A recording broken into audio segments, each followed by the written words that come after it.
I now proudly present to you a very special exclusive preview track from my latest avant-garde album called Johnathan Leftwinger, Rocking Your Cultural Foundations. And if you don't like it, well, that only proves what a button-down reactionary you are. You see, I'm doing it all in the name of openness and enlightenment, you know. And here is my special audio logo. Oh yes, mate, because I think I should break out from the mere visual kind of logo you have on normal record sleeves, mate. God's sake. And here it is. Brace yourself, because there's a little bit outside the box. As is everything the trendy left do, for your own good.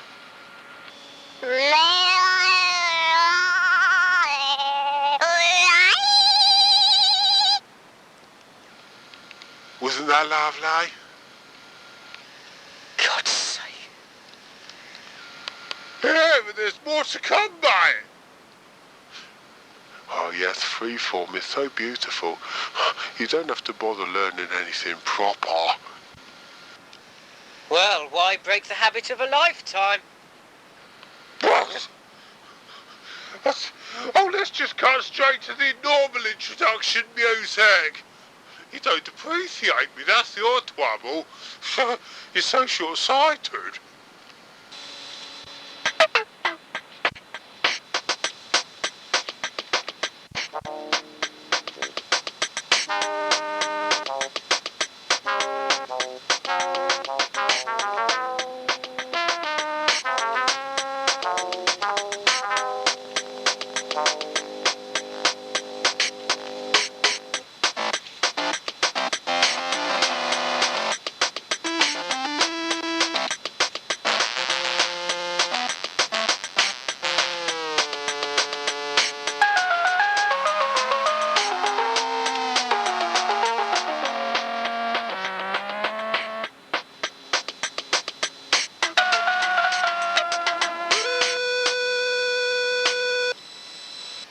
Tough on crime and tough on the causes of crime.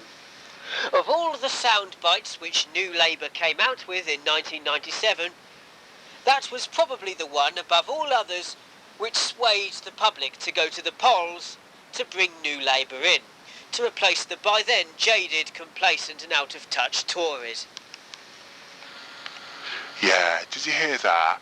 Jaded, complacent and out of touch. Don't forget why you voted New Labour! I can't believe you in the public have such short memory spans! That's why we look down on you.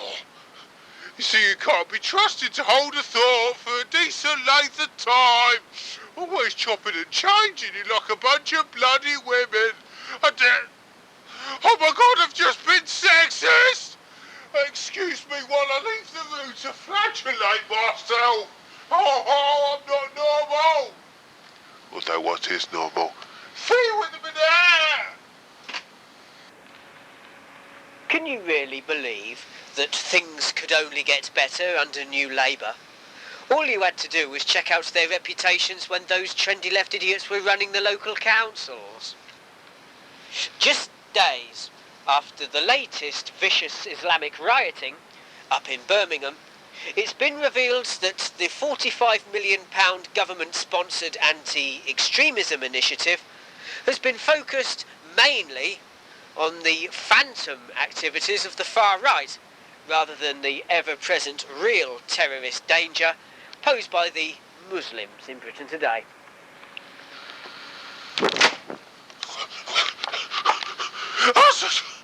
You got it all wrong, mate! How dare you downplay the danger!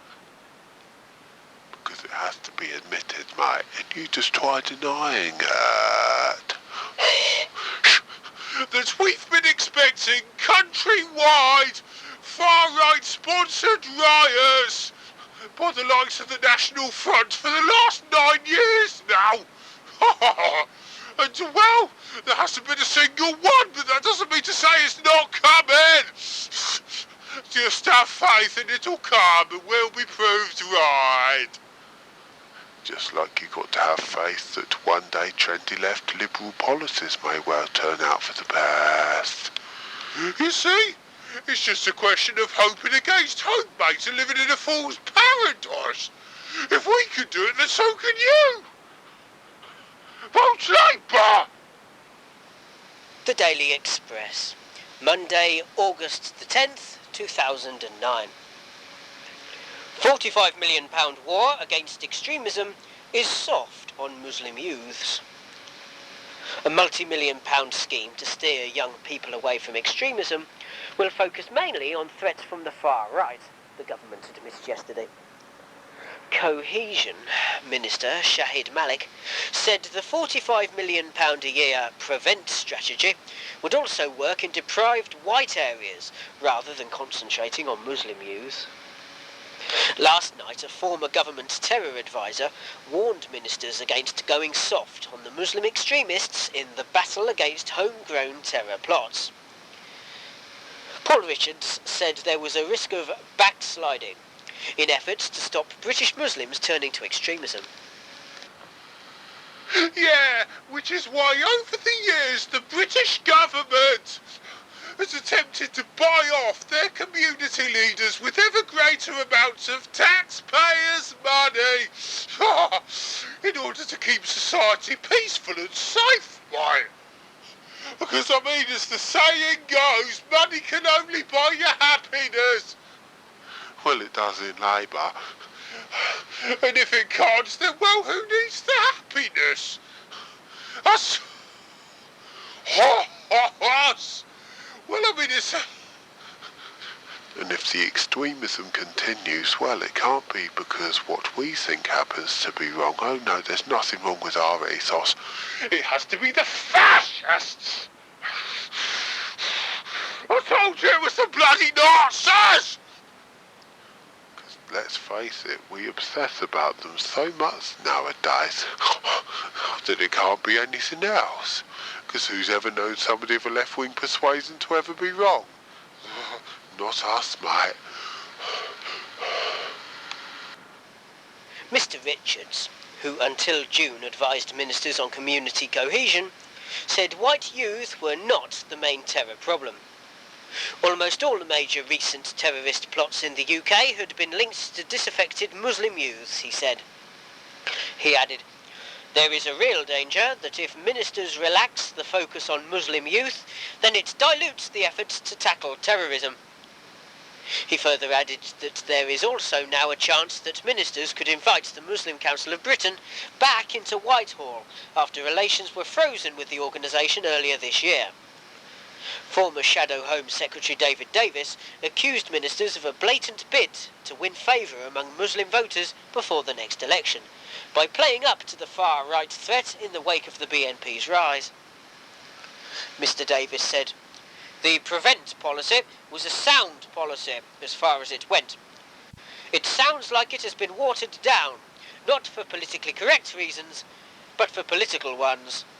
It should be about saving lives, not scoring points." Mr. Malik, who in a recent video in YouTube actually admitted to Muslim conference that he wanted to pack Parliament with Muslims and even have a Muslim Prime Minister within a few decades. Oh, how balanced and even-handed is that, eh? Said that prevent, which includes measures like helping mosques to spot the early signs of extremism in vulnerable youngsters, was too focused on the Muslim community. He said that if you were to go out onto the street and ask any Muslim, they would say that they're just as opposed to terrorists as anybody else. But the average Muslim feels that he's far too scrutinised by a very suspicious public. Well, I wonder why that is. He said, "It is not just about the Muslim. It is actually about everybody in our society having a role to play, and we cannot dismiss or underestimate the threat from the far right." Scotland Yard has switched some officers to monitor a recent surge in suspected far-right plots, but most have been the work of disturbed loners.